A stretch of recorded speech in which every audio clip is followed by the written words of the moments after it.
away, Phantom!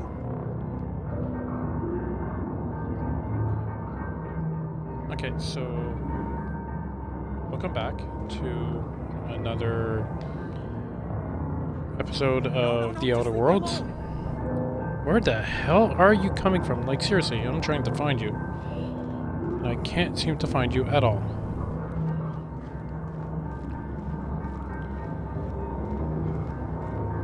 No, just leave me alone! Are you?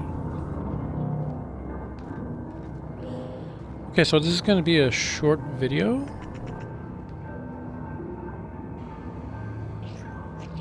Not real. You're not real.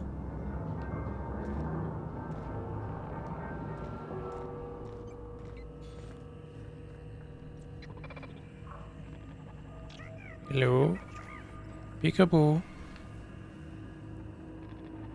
Something was walking on the catwalk. I'm sure it's a droid. And Halt. Security.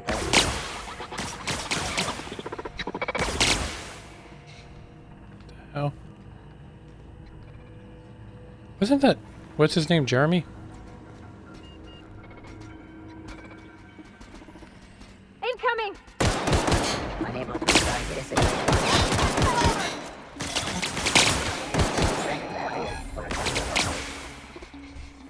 Oh shit, Jeremy's still around. I thought he died.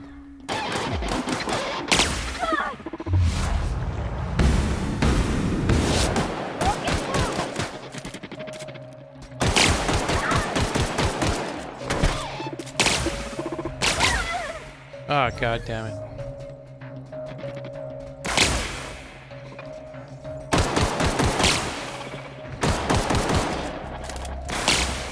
I seriously need a better pistol.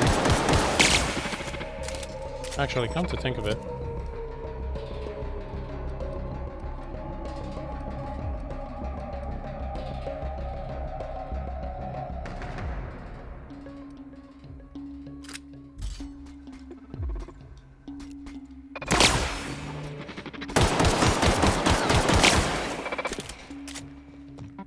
Run!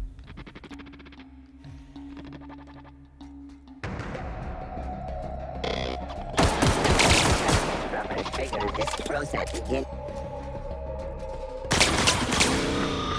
Execute security actions. Thank you, Jeremy.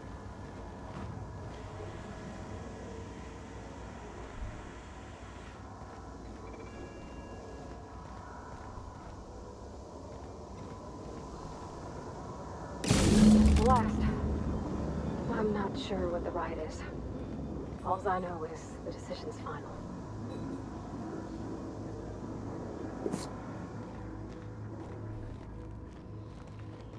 All right.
Still not sure.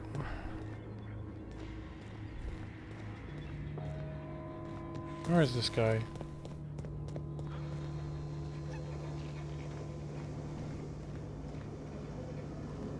Where's this dude that's been yelling for help?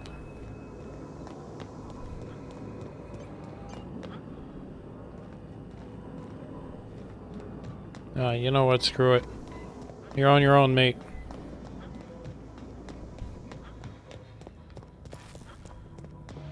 Ain't nobody got time for that.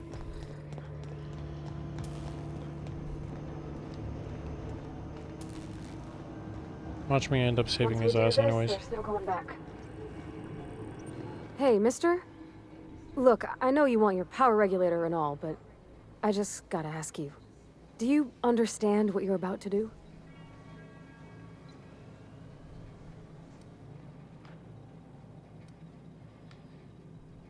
I don't think you should cut off Edgewater's power. I think it would be cruel. I'm sorry. That just sort of came out all at once. Edgewater's hurting. We've been losing workers year after year, and corporate hardly ever sends replacements. There's barely enough Saltuna to fill our bellies anymore. But the town's got some good people in it. Decent, hard-working folk just living their lives the only way they know how. They don't deserve to be punished.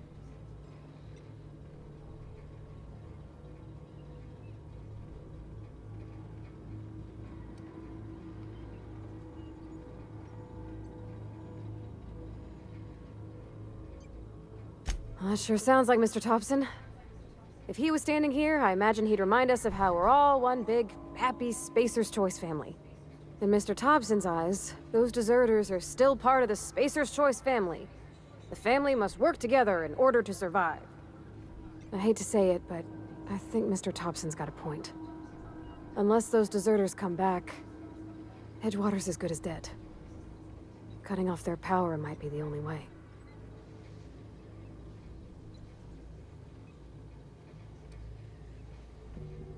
Miss McDevitt's built something beautiful.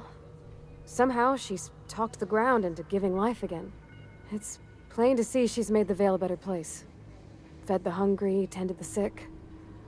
Gave a home to those that had none. But Miss McDevitt delights in Edgewater's suffering. She wants to hurt the town. Do you really want to be party to that kind of hatred? Sorry, I didn't mean to babble on like that. I felt like I had to say something.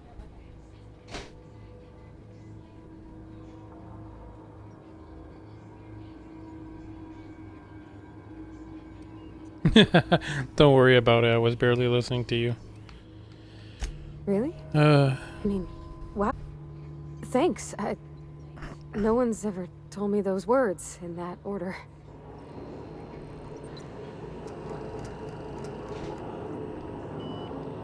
All right.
Fine.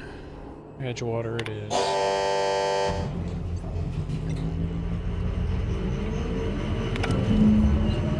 Not much of a fan of hippies anyways. Lousy traitors! I think you did the rightest thing you could sending the power back to Edgewater. A lot of people would have suffered otherwise. People I care for. Even if they ain't care much for me.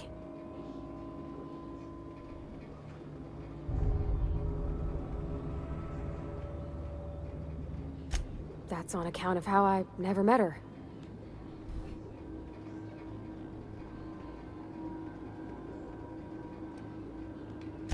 She was in another division of the Spacer's Choice family. She worked in the Vale a few months, sorting the cannery computers. Her contract said any kids she had, expected or not, belonged to her office from the time of conception. So when I was born, I got sent here.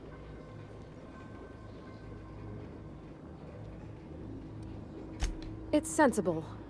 Dad just fixed machines. She did some kind of crazy math, high-level stuff. Better to raise me on his time than hers.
I like these little anatomy pictures.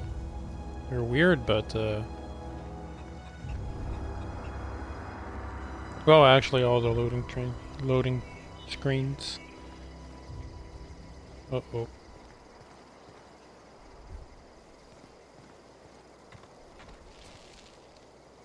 Home is where the heart is. Marauders took that saying a little too literally. Oh, that's Thomas. He used to follow me around before he left the cannery. This could be problematic.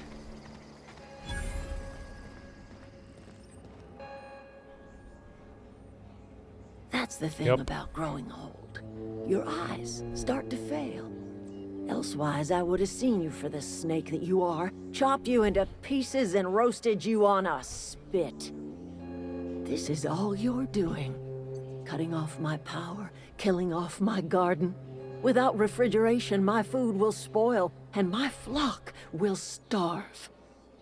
I want to ask you this in private, away from the eyes of my flock, so they do not see me lose my temper. Tell me, why did you do it?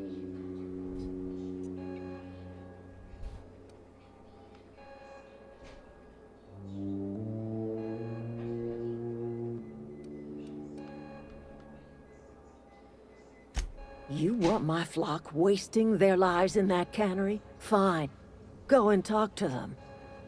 Go talk to Grace and Thomas. Look them in the eye and tell them their life here is over, and the only thing left to do is go back to Edgewater. This is now your responsibility. And you tell Reed Thompson that I will never return to Edgewater. I would rather die among my flowers than live under his management.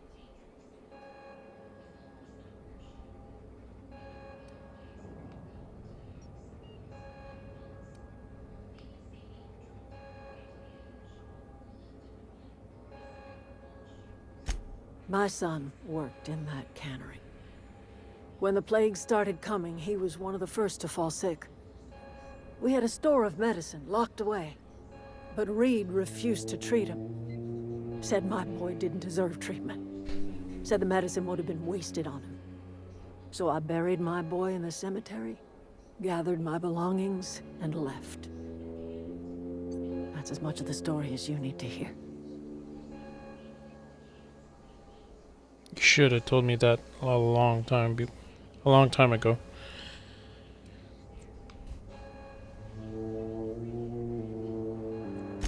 As long as Reed is still in Edgewater, I will not return. Those are my terms. You offering to cross Reed off, huh? This some sort of twisted reparation for what you've done? Or are you just looking for a chance to sow some chaos? Kill Reed if you must, or talk him into leaving if you can. He and I are not sharing the same four walls together.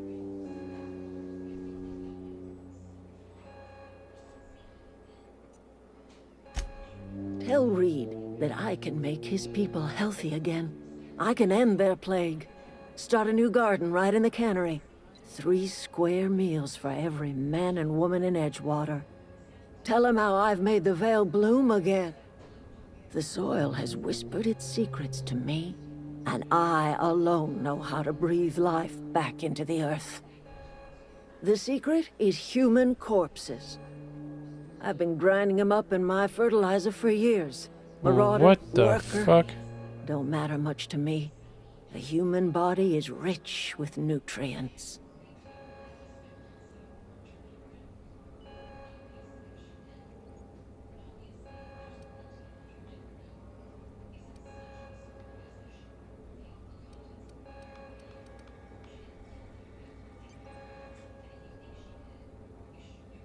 Edgewater Cemetery's got corpses aplenty. Enough for a generation's worth of crops. Well, that might be the reason why the corpses are missing.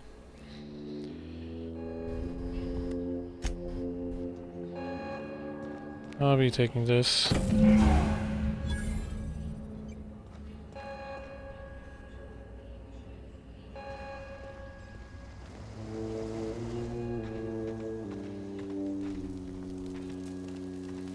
food's bound to spoil at this rate.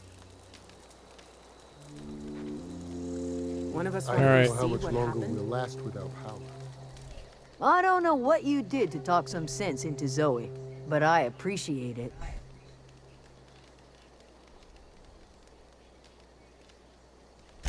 The matter's been weighing on me. Zoe came back, but I couldn't keep her from slipping out in the first place. Who's to say I could keep marauders from slipping in? I don't see us lasting more than a couple of weeks out here. I'm loath to admit it. We're gonna have to make our peace with Topson and hope he takes us back. Listen, we go back to Reed, hat in hand, begging for our old jobs back. Well, Adelaide's not gonna forgive us. She never talked to us again.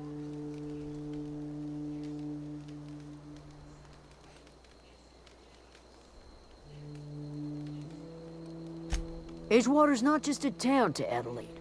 It's a symbol of everything that's wrong with this colony. A big, heartless machine of metal and gears grinding workers down to dust. We're the closest thing Adelaide's got to a family. We go back to Edgewater, she's gonna feel betrayed. It's still pretty much the same. If you only knew.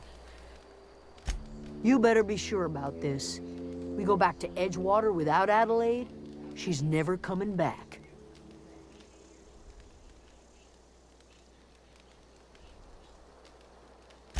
Yeah, you're right. And I suspect Reed's learned his lesson by now. Might even be willing to talk terms with us. Hey, Thomas, gather up your personals and we'll go talk to Reed together. This is all happening so fast. Give me a little time to give this place a proper goodbye, yeah? Edgewater could use another mechanic. I'm not sure if I'm ready to step into that role, but I'm willing to try my best. If you see Reed, let him know we're coming back.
Had your rations yet?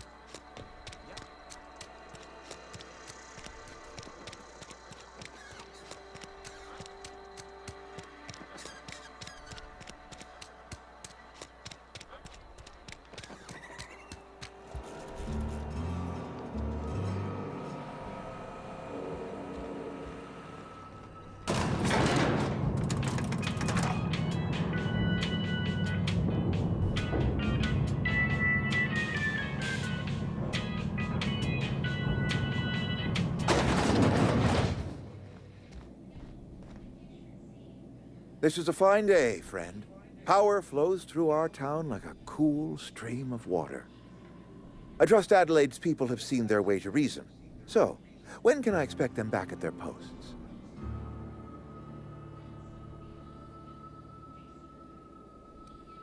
Go ahead.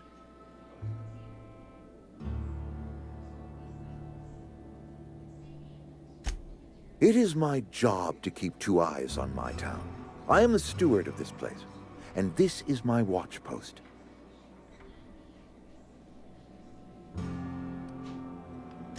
I wish you wouldn't say things like that. Yes, as a matter of fact. When I stand at my window and look out over my town, here's what I see. I see decent, loyal, hard-working people. I see a family. We are all part of the Spacer's Choice family. We are all doing what we were brought into this world to do.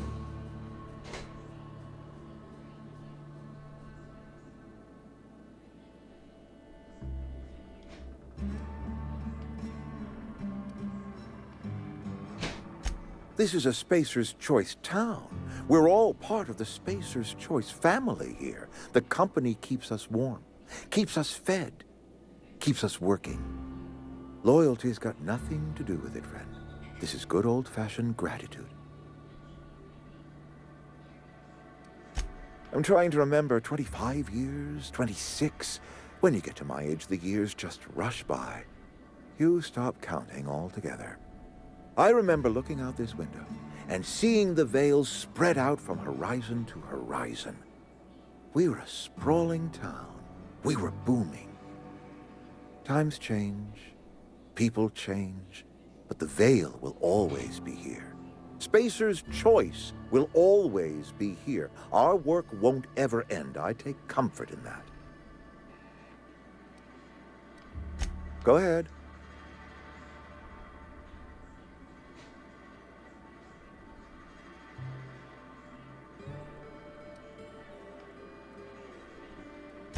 Can we not?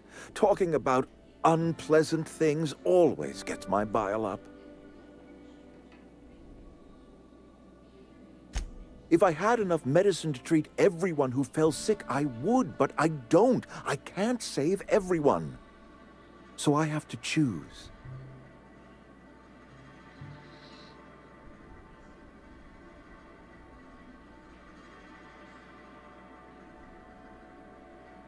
Adelaide's son was barely competent. I treat him with our medical rations, and it looks like I'm playing favorites. Now, I will not pretend to understand the suffering Adelaide must have felt on account of losing her child, but she is not the only one to have felt such suffering. I wish she had stayed with us. Adelaide left us when we needed her most.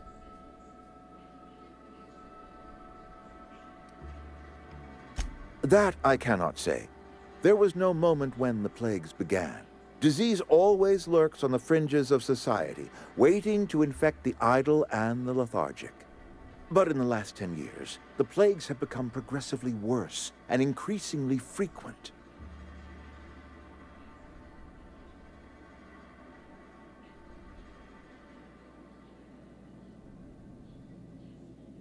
Corporate doesn't like us using the word should.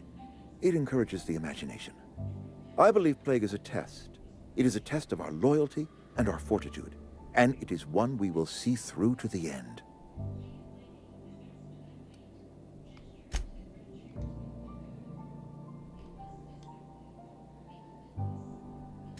That's good enough for me.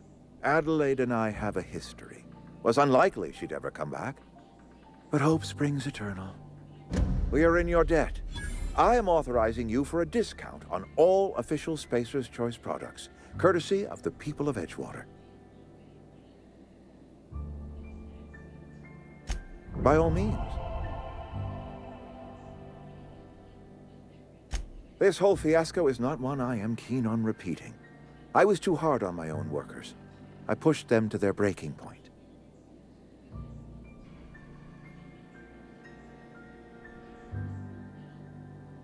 With more hands at the cannery, I expect productivity will rise. I expect we'll grow. And I expect I can ask corporate to send us some more medicine. We'll survive, one way or another.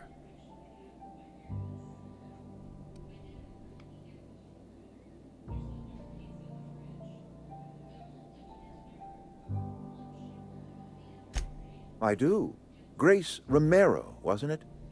Brusque, truculent, never seemed to care much for cannery work.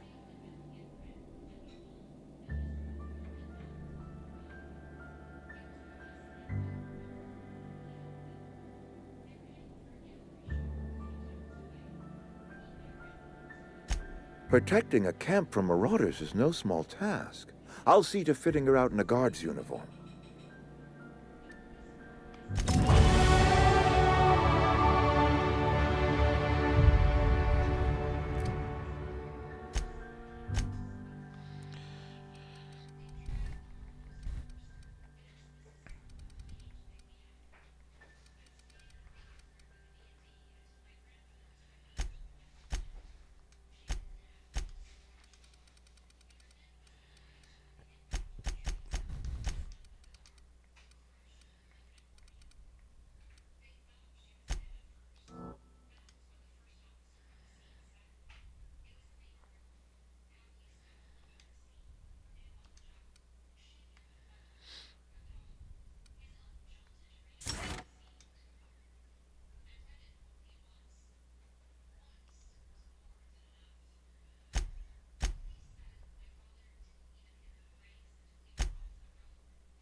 That's your ship? Oh my stars, she is just so handsome. Does she have a name yet? What's her drive model? Oh, gosh. Listen to me babbling. When I was in Edgewater, I dreamed of flying on a real ship, working on a real engine, belonging to a proper crew. I'm the only decent mechanic Edgewater's got, but every time I think of going back, I get this sinking feeling.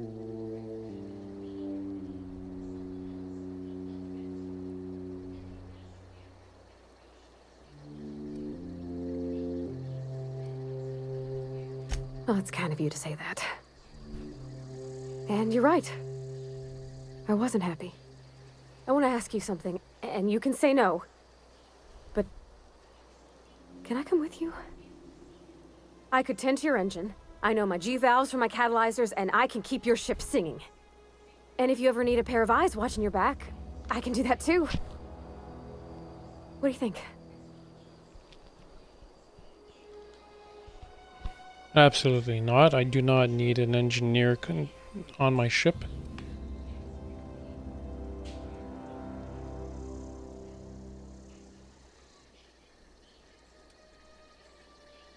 I know. Mr. Thompson said I was to chaperone you about the Veil. Loan me out to you like I was Spacer's Choice property. Well, they may think I am, but I'm not. Yeah, Mr. Thompson's got a temper.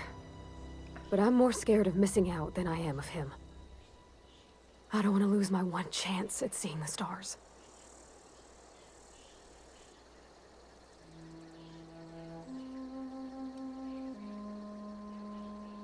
Yeah, I've been thinking about that. Edgewater was on the verge of collapse before you showed up. You sent them power, and now the town might see another season. You didn't know those deserters a thing, but you helped them anyway. Made sure they had a home to come back to. You ain't exactly a stranger anymore. You done some kindness hereabouts. I wouldn't mind following somebody like that.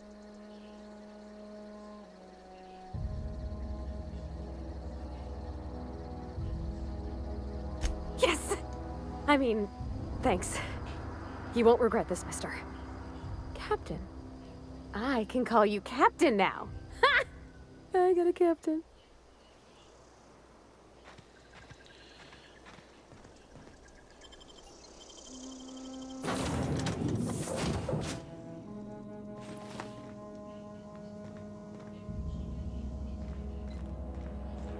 Captain, I have detected that Edgewater's power supply is now optimal. I applaud your willingness to invest your time in the local community. What can I do? Do you know how to install a power regulator?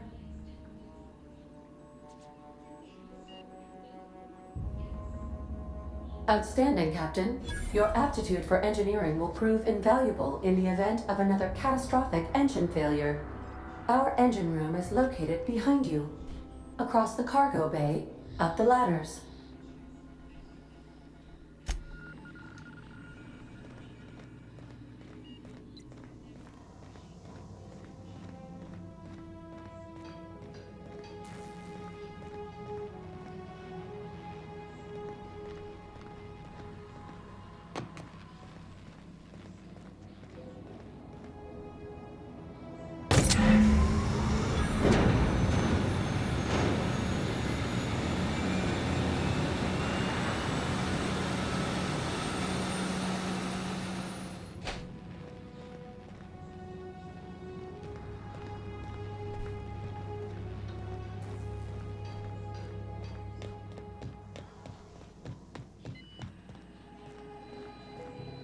What can I do?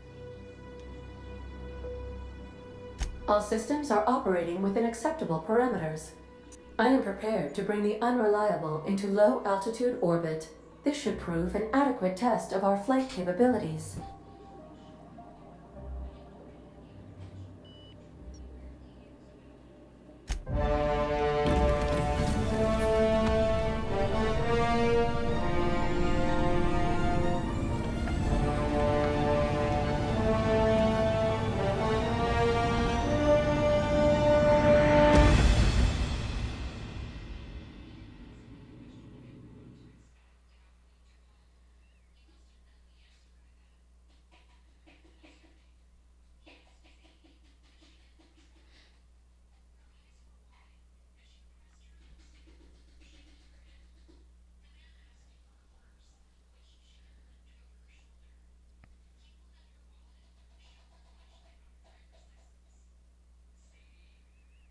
received a communication request from Dr. Phineas Wells.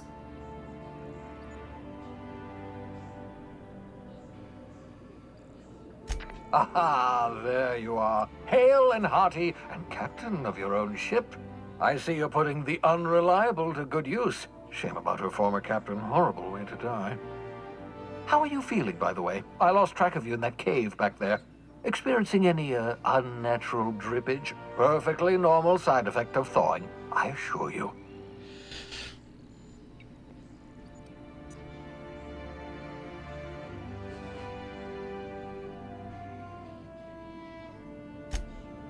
Oh, yes, that's probably permanent.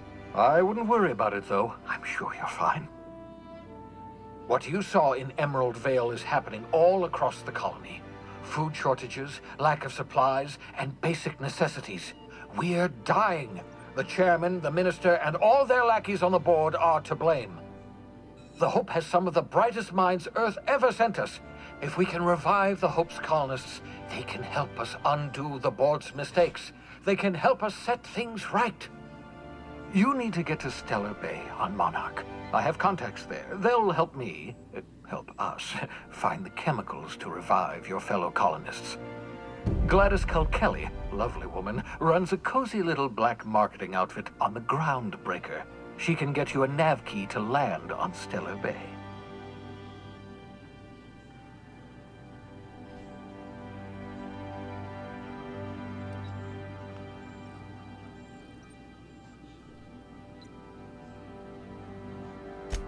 Strictly speaking, Monarch is a moon, terraformed badly, and almost completely lawless. You'll love it. Captains don't fly their own ships, you see. Your navigation terminal handles the, navigation.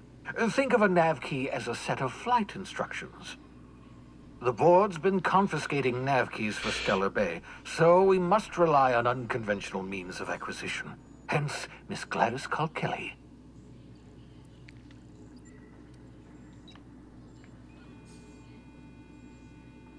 Gladys and I have been doing business for years. Her smuggling credentials are unimpeachable.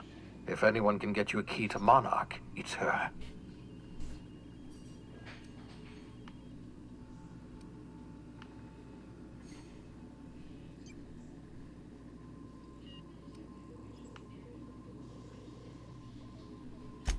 In theory, I suppose you could land your ship in Cascadia, and in theory, I suppose you might survive the experience.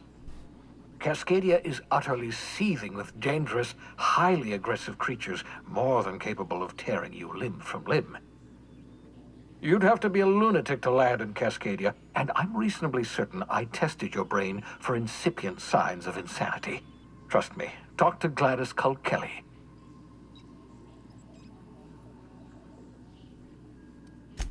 Without a skip drive, good luck. You'll be dead before you make it to the nearest star. Look, I admire your optimism, but the sad truth is you're stuck here. You, me, and the rest of this colony. We're all skating precariously around the edge of oblivion together. None of us are leaving Halcyon alive, so we may as well make it a better place, and we can start by reviving the Hope. Excellent. I'll send her a wireless. Let her know you're coming. By the way, I gave Captain Hawthorne a disguise apparatus of my own design, cutting-edge technology, years ahead of its time. I call it the Holographic Shroud. I'm sure it will prove remarkably useful to you. You'll find it in the captain's quarters.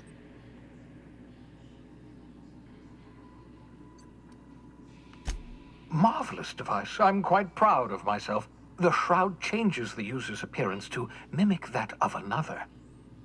It has limits. First-generation technology, you see, but promising. Exciting to see it in use at last. Very simply, the holographic shroud uses biometric information contained on standard identity cartridges to generate a holographic projection around you.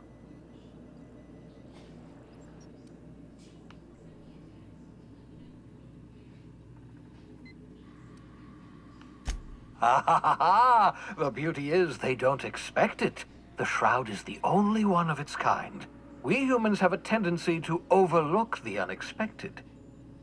Activate the disguise, walk past someone. What do they see? A figure dressed like a fellow employee. Don't act out. They won't focus on you.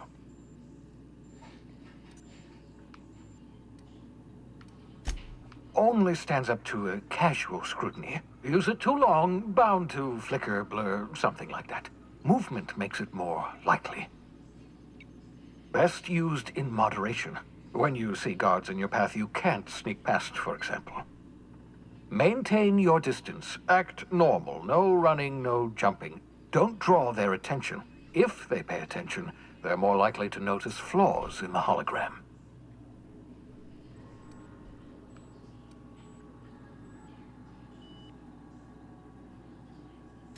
A change of clothes. What is this? Some old spy serial? What inattentive and brainless guard would be fooled by such a shabby disguise? The holographic shroud masks not only your clothes, but your face and fingerprints. It modulates your voice and sweetens your breath.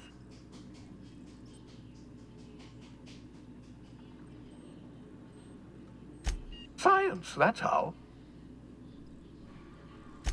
Excellent. I'll contact you once you've found a way to get to Stellar Bay. If you have any questions, come see me in my lab. And remember, don't trust the board. They'll try to win you over with promises of wealth and power, but it's a lie. The board's only interested in filling their own pockets. If we don't put a stop to them, they're going to run this colony to the ground. Transmission ended.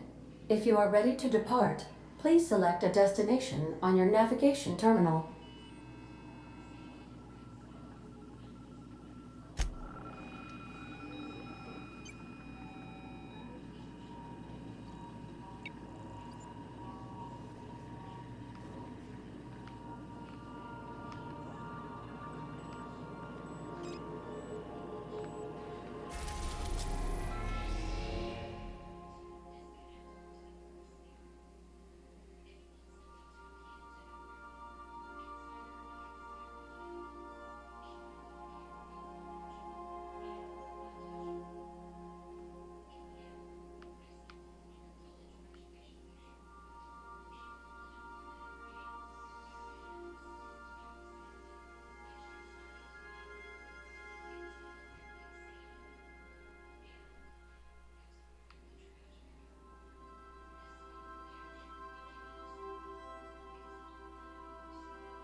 Make yourself at home, Captain.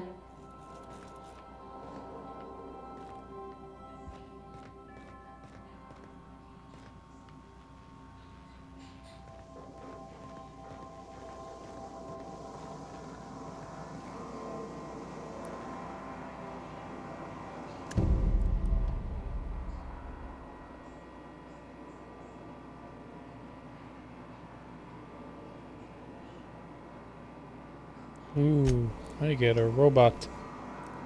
And he looks deadly.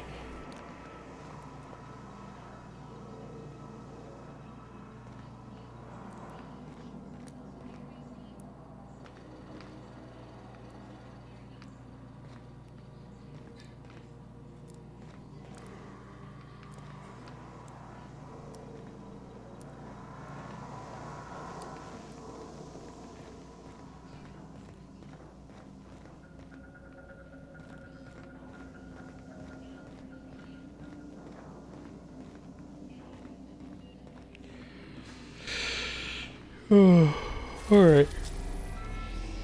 Let's get over here.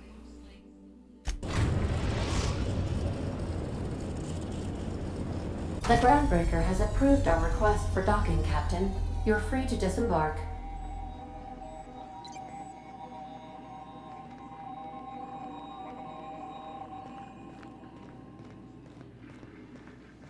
Got a sec? Hey, Captain. I heard that Groundbreaker's got a real good engineer. A lady named Junlei Tennyson. I was thinking that maybe I ought to meet her. If you got time to swing us by, I mean. I don't got much experience fixing actual spaceships. I bet you a can of Borston beans she could teach me all manner of stuff.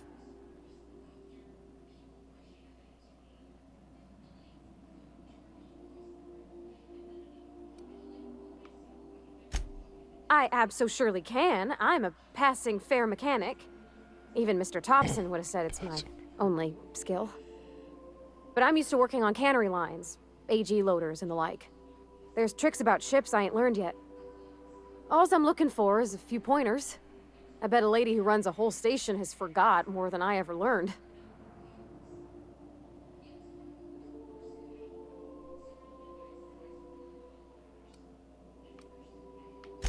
Thanks, Captain.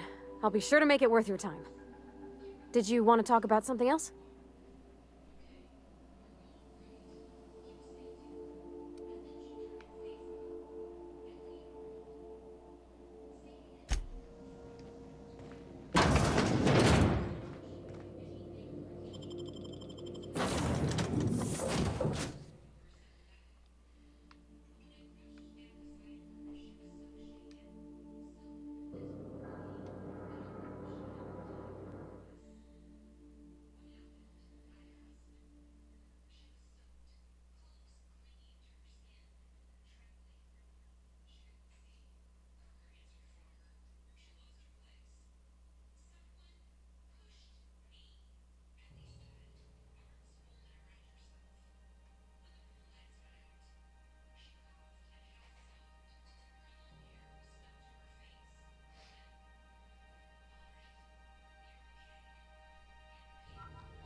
Just checking your ship's manifest.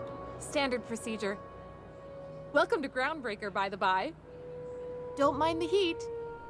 Got a few days before it reaches critical. I'm sure Miss Chief Tennyson will get it sorted before then.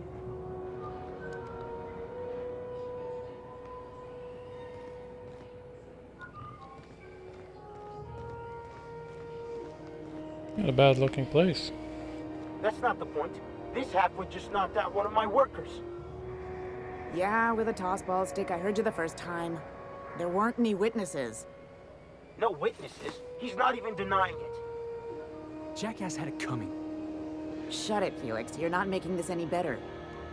You get cute with me again, you little Back Bay brat, I will toss you out an airlock. This is the Groundbreaker, not Byzantium. You ain't the law here. I am. Now move along. I don't have time for this. Need a drink. Going for a stroll around the docking base?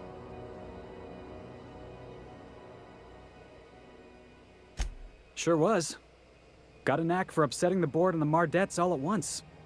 Between you and me, I was hoping they'd come to fisticuffs. I had this foreman, right? Guy never liked me, always trying to get a rise out of me. But I keep my chin up, right? Be the bigger man, I tell myself. He's a Spacer's chosen man, though. So when the Chosen beat my Rangers the other night, my foreman comes swaggering up with his head full of boasting.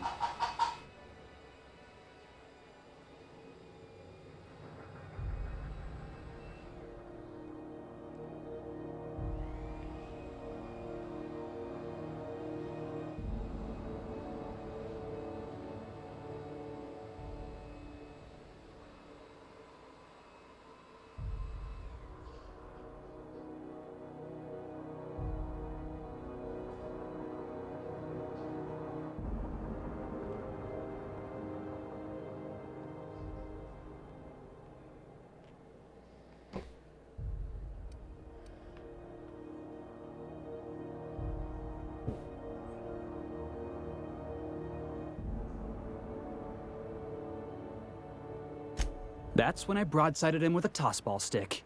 Yeah. Look, this was a long time coming. Guy thinks he can push me around because he's some sky-high foreman, and I'm just a back bay's dock worker. Well, former dock worker. Guess I just tendered my resignation. Enjoy my freedom. Scrounged together enough bits for a 0G. Other than that, can't say as I do. Hey, not for nothing, but I saw you wander out of that ship over there by the dock. Wouldn't happen to be yours, would it?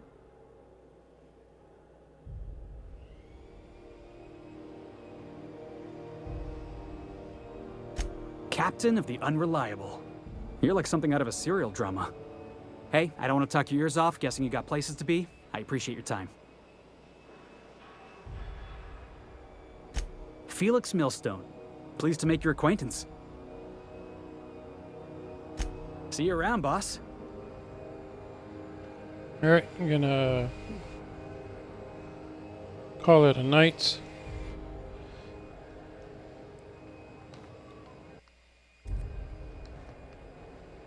Not a bad looking place, honestly. Oh, another ship. Okay, so gonna call it a night.